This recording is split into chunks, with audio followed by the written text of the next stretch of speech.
குருவடி சரணம் திருவடி சரணம். ஆக்கமும் ஆன்மீகமும் ஓர் அற்புதமான தொழில் நேர்களே. நேர்களே, ஒரு இது என் மனதை தொட்ட கதை. கண்டிப்பா என்னன்னு கேட்டீங்கன்னா, ஒரு பேப்பர்காரங்க வந்தாங்க. பேப்பர் எல்லாம் எடுத்துட்டு போனாங்க. எடுத்துட்டு போனப்ப என்னோட பொண்ணு நான் நல்லா படிக்க வைக்கிறேன், கண்டிப்பா ஒரு டீச்சரோ அது என்ன இஷ்டத்துக்கு பயன்படுதோ, என்ன படிக்கிறதுக்கு அதுக்கு உண்டான தகுதி அதுக்கு இருக்கோ அது படிக்கட்டும், நான் எப்படியாவது கூலி வேலை செஞ்சு படிக்க வைக்க போறேன் அப்படின்னா. அப்ப நல்லபடியா அவங்க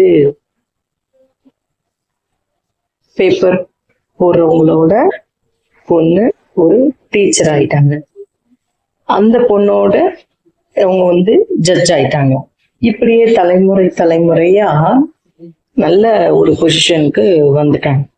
அகையால் நேர்களே, இன்னொருத்தவங்க ஏய் பேப்பர் போடுறவனே, உன் பொண்ணு எப்படி இருக்கா அப்படின்ட்டு கூப்பிட்டு கேக்குறாங்க. அப்ப அவருக்கு மாதிரி மனசு சங்கடமா இருக்கு.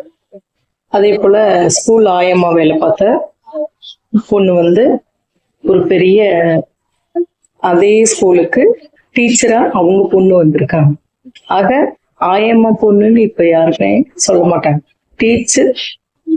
டீச்சரா ஒரு டீச்சர், அதாவது அந்த படிப்புக்கு உரிய மரியாதைய சொல்லியே ஆகணும், கொடுத்தே ஆகணும். அந்த பொண்ணும் தான் அம்மா இங்க ஆயம்மா வேலை பார்த்து இப்ப நம்மள டீச்சரா இருக்கோம், நல்ல ஒரு பொசிஷனுக்கு வந்திருக்கோம். இப்ப அந்த படிப்புக்கு மரியாதை கொடுத்துருக்காங்க. ஆகையால் இன்னாரோட இதுங்கிறா இல்லாம நம்ம நல்லா படிச்சு நல்ல ஒரு பொசிஷனுக்கு நம்ம அந்த படிப்புக்குரிய மரியாதை தானாக அதே இது அவங்க அம்மாவோட அப்பாவோட தலையில் இழுத்தே மாறுது. ஒரு பேப்பர்காரவங்க, ஒரு குப்பை அல்றவங்க, ஒரு தொழில கேவலமா நம்ம சொல்லக்கூடாது. இன்னைக்கே நான் 4 பேரை பார்த்திருக்கேன். பேப்பர் போடுறவன் அவங்க பொண்ணு, அப்படி அந்த தொழிலை சுட்டி காட்ட வேண்டாம். தொழிலை சுட்டி காட்டலாம், ஆனா அவங்களோட குழந்தைகள்னு ஒரு சுட்டி காட்டி மட்டம் தட்டுறதுல நேர்களே. கண்டிப்பா இது என் மனதை தொட்ட கதை. இன்னைக்கு அந்த பொசிஷன்ல 4 பேரு நல்லா இருக்காங்க, ஒரு நல்ல ஒரு போஸ்டிங்ல இருக்காங்க. ஆகையால் அம்மா அப்பாவுக்கு குழந்தைகள் ஒரு நல்ல பொசிஷன் என்ன கொடுக்கணும் அப்படின்னா, நல்ல ஒரு படிப்பு, நல்ல ஒரு வேலை, நல்ல ஒரு ஒழுக்கம், நல்ல ஒரு பணி. ஆகையால் ஒழுக்கத்தை யார்கிட்ட கேட்கலாம் அப்படின்னு வள்ளுவர் ஒரு நல்ல ஒரு பணி, நல்ல ஒரு பண்பு. ஆகையால் குழந்தைகள் அம்மா அப்பாவோட தலைவர்களுக்கு குழந்தைகளின் இக்காலகட்டத்தில் மாற்றி கொடுக்க போறாங்க. கண்டிப்பா இந்த லோகம் ஒரு ஆன்மீக லோகம், ஒரு நல்ல ஒரு அறிவு லோகமாக மாற வேண்டும். கண்டிப்பாக நம்ம மகாபெரிவா சொல்லி இருக்கிறப்ப குழந்தைகளுக்கு ஆன்மீகத்தை பத்தியும் சொல்லி கொடுக்கணும், நல்ல ஒரு அறிவை பத்தியும் சொல்லி கொடுக்கணும்.